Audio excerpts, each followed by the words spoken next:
Welcome to CBS Sports HQ. I'm Chris Hassel. Our first conference media days beginning today.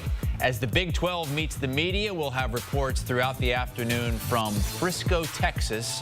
All 16 teams meeting the media over the next 2 days. 8 today, 8 tomorrow in the Big 12, which has as much parity as any conference in recent memory. SEC is next week in Atlanta. Then we're going to have in-depth coverage of the Big 10 2 weeks from now in Las Vegas. The ACC goes at the same time. Meantime, our annual coaching hot seat rankings publishing today at CBSSports.com, ranked on a scale from 0 to 5, 5 being win or be fired. Okay? You can find this article at CBSSports.com this afternoon. We have 9 coaches right now above a 4 heading into the season, including 3 in the SEC. You see Brent Venables, who's number 2 behind only Louisiana Tech's Sonny Cumbie, who has an average score of 5. And that's the decimal points there, the averaged out scores, because we have a bunch of different analysts, insiders, writers giving input to this. Sam Pittman at Arkansas, Hugh Freeze at Auburn, the other coaches from the SEC. Let's bring one of those guys in here right now. Chip Patterson, part of our voting block. Chip, this thing has kind of taken on a different vibe the last couple of years because college football's changed. We used to see more changes in the coaching ranks because we weren't paying the players money. What has changed over the last couple of years? Yeah, you get right there. I think the NIL era, I think the transfer portal era has really changed the way that not just the university spends money, but how you're going to be spending the booster club money, how you're going to be spending some of those other funds that in the past have been used to be able to buy coaches out of their contract. Because what would you rather do? Would you fire a coach, spend all the money it takes to do that, spend all the money it takes to hire a new set of coaches and also get them a new roster? Or why don't you just do the shortcut to that new roster, keep the same coach, and go and get yourself a good set of players using NIL funds out of the transfer portal? Now, how will this change in the rev share era? We will certainly see. But some of the names that you see here on this hot seat list were on the hot seat last year too and did just enough to be able to get themselves onto the right side of things. I will also say that just because we don't have a lot of coaches at the top of the hot seat conversation now does not mean that we will see results that lead to the kind of moves that could end up getting to the hot seat by the end of the year. Yeah, it was a year ago right about now that Oklahoma gave Brent Venables a 6-year extension. First year in the SEC. They only win 2 games, but they did win a marquee game against Alabama. What do you think he has to do? As right now we have him slotted in the number 4 tier right now, which is start improving now. What kind of improvement do you need to see from him? Well, it's got to be wins because he's already made his play. He already fired coaches on his coaching staff. He shook up the way the plays are going to be called on offense and defense. You go and you bring in a highly touted offensive coordinator, and with him you also get the quarterback in John Mateer. If John Mateer is able to fix an offense that was absolutely dreadful last season for the Oklahoma Sooners, while the Oklahoma defense remains strong, then they're going to win enough games for Brent Venables to be able to get through. But this is a ridiculously tough schedule and a difficult adjustment for Oklahoma fans that were used to having bad seasons at Oklahoma in the Big 12, being 10-2, maybe 9-3. They got used to winning conference tournaments, conference championships year after year after year. And so, yes, of course, there was going to be a little bit of an adjustment with the strength of schedule improving in the SEC, but no one, and I mean no one, feels good about the fact that Oklahoma's head coach has a sub-500 record, and at 22-23, that's exactly where Brent Venables is. Same state, same tier. Mike Gundy at Oklahoma State is also in that 4 range. A stunning drop-off last season, coming off a double-digit win year. They were one of the favorites in the Big 12, and they go winless. 0-9 in conference play. And Chip, he actually took a pay cut to keep his job. Yeah, Mike Gundy went 18 straight seasons leading Oklahoma State to a bowl game. That streak was snapped with that 3-9 last year. It is the worst mark of Mike Gundy's career at Oklahoma State, the worst mark that we have seen since he was 4-7 way back in 2005. You look at the conference championship he won in that time, multiple times being the conference runner-up, and all of those stretches throughout the 18 years where he was a top 25, even a top 10 team. Here's the problem, Chris. Just to spin this forward, I don't know if they've been able to do enough. He took a pay cut, but the roster itself, I'm not sure is to a point where in a Big 12 where the margins are so small, there's not enough that I'm grabbing onto to say the Cowboys are going to be able to have a huge turnaround in their win count that would change the trajectory of the program. Now, as you mentioned, last year, they bring back more returning production than anybody in the conference. They were the runner-up the year before. I and lots of other experts were telling you about how Oklahoma State was the team to beat in the Big 12. And like you said, they didn't win a game. So now it's time for, expect the most, get the least, expect the least, get the most. That's what Cowboy fans are hoping, because I'm not quite sure enough work has been done with just a pay cut. And we'll be hearing from Mike Gundy over the course of the next couple days as Big 12 Media Days goes on down in Frisco, Texas. Let's jump down a tier to an average of 3, which is the pressure is mounting. We'll start with Billy Napier at Florida. I think a year ago right now, we were thinking he's probably done because, look, I mean, that was the toughest schedule on paper of anybody in the country, but he won 8 games. Yeah, and they've got the toughest schedule of almost anybody in the country going into this season as well. I really, really think that what Billy Napier was able to do at the close of last season was so important, because he was able to get some of those signature wins that made people feel better about the program. He was able to keep DJ Lagway within the program, committed to being a part of the Gators. And not just that, but certified NFL talent. We're talking Slaughter and Barber on the offensive side, on the defensive side as well, like real NFL draft caliber talent at the lines of scrimmage. So now they are going up against, again, Chris, against one of the toughest schedules on paper in the entire country. But there's a little bit more confidence because, as you mentioned, Billy Napier going into last season was above a 4. With last season's results, he has played himself back down into a more manageable status. As always, it will come down to what it looks like on the field. Can they take care of business against some of their biggest rivals? No Florida fan is going to get overwhelmingly disappointed if you take a loss to a Georgia or a Texas. But what happens when that team goes to play Kentucky? What happens when the Seminoles come to town on November 29th?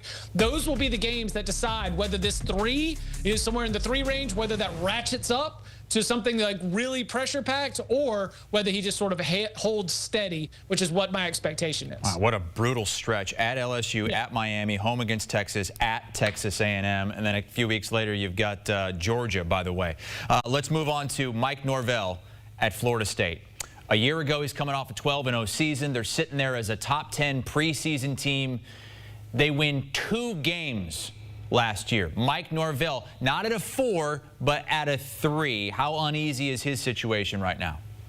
Very. Every year that moves past that 2023 season, he's going to find himself really needing to show signs of being able to get back into that tier, because where Florida State sits right now, even by the analysis of some of their own fan base, is that this is just another one of the teams in the ACC. So for Mike Norvell, you need to show improvement. You need to show, in a situation that's very similar to Brent Venables at Oklahoma, that your decisions to make changes are going to work. Mike Norvell parted ways with a lot of longtime assistants. He went and brought in Gus Malzahn to be the new offensive coordinator, brought in Tony White from Nebraska to be the new defensive coordinator, a lot of position coach changes as well to go along with that. So like we see with a lot of coaches who might not be on the hot seat, but near the hot seat, he made some changes. If those changes work out, then we see Florida State look competitive in some of those biggest games of the season, an Alabama, a Florida, a Clemson, a Miami. Then I do think Florida State fans will still have faith in the Mike Norvell tenure. But if all of a sudden we see a Florida State team go 6-6 or something along those lines, now we're going to think maybe that 2023 season was a mirage. Maybe it was just a spike, an anomaly, a comet of sorts. Florida State fans spend, act, and want to be a part of the national championship conversation. Mike Norvell's going to have more pressure on him, because I don't think that team is this, but he has to show improvement to avoid getting into that big-time hot seat conversation. Let's jump back to a coach in the SEC, and it's Brian Kelly, who got off to a good start at LSU, had some recruiting wins, won his division in year 1, finished top 15 each of his first 2 seasons, but that 3-game losing skid last season, I believe, has the fan base a little bit on edge as they finished 9-4 and unranked, Chip. I mean, they've had a Heisman Trophy winner.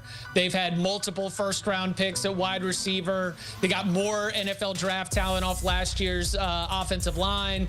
I think that LSU fans are looking at all these LSU players having their names called in the NFL draft and not wondering why LSU has been able to take the next step. I think that additionally, at least in my analysis, I can't speak for the rest of the 9-man voting body, I'm taking LSU into consideration.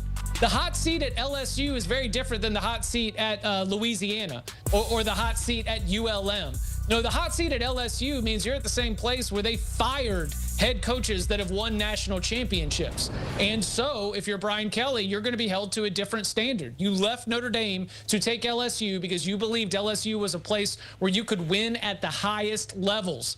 Notre Dame was the national runner-up last year. LSU still waiting for its big national, big picture breakthrough. They've had good wins. They've made an SEC title game. They've won a lot of games, but some of those losses along the way have kept very, very good teams from being great, and that's why Brian Kelly's facing pressure going into 2025. We are on Tier 3 right now where the pressure is mounting for USC's Lincoln Riley, who, again, he got off to a good start at USC in the Pac-12, 11 regular season wins year one. 7 regular season wins year 2, and then last season, first year in the Big Ten, just 6 wins.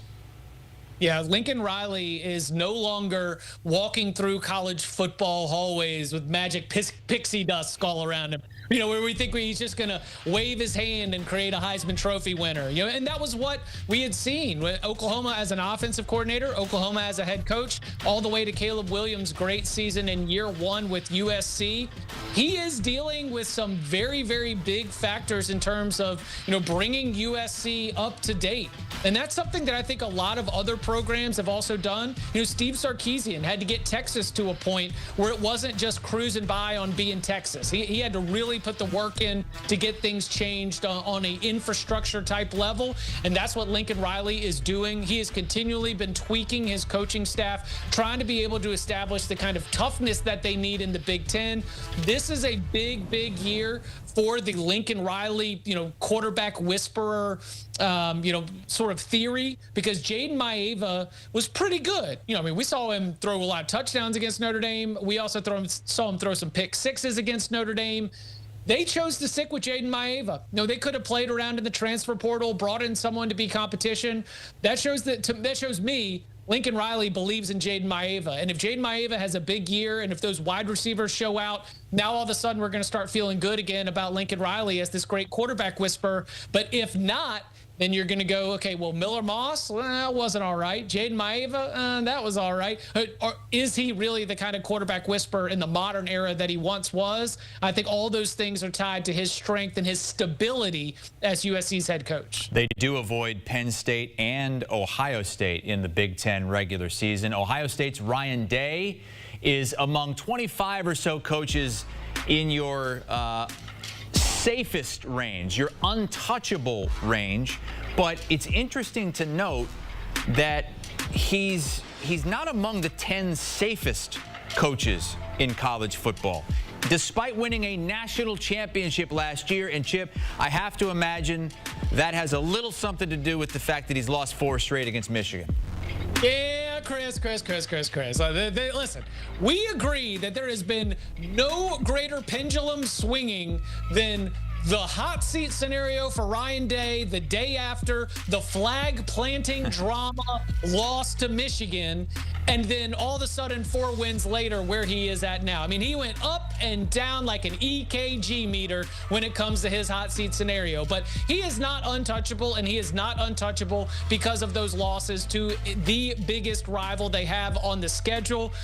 He has been able to solidify himself in the halls of honor, but Ohio State has shown historically it will move on a coach, as beloved as he may be, if they are not able to get it over on their rivals from Ann Arbor. So, yeah, he is not untouchable. But, again, to talk about the difference from where he was before kickoff against Tennessee in the first round of the college football playoff, orange Tennessee fans all over the shoe, to where he is now after hoisting the trophy and becoming just the latest member of the national championship winning club at the head coach level. He's pretty safe right now. They finished the season in Ann Arbor at Michigan. They begin the season at home against the Texas Longhorns. Chip Patterson with us on HQ right here on Cover 3 is where he can be found. And those guys are actually going to be going to the Big Ten Media Days in Vegas in a couple of weeks and doing live shows from out there and have coach interviews. I'm sure they'll be talking to Ryan Day.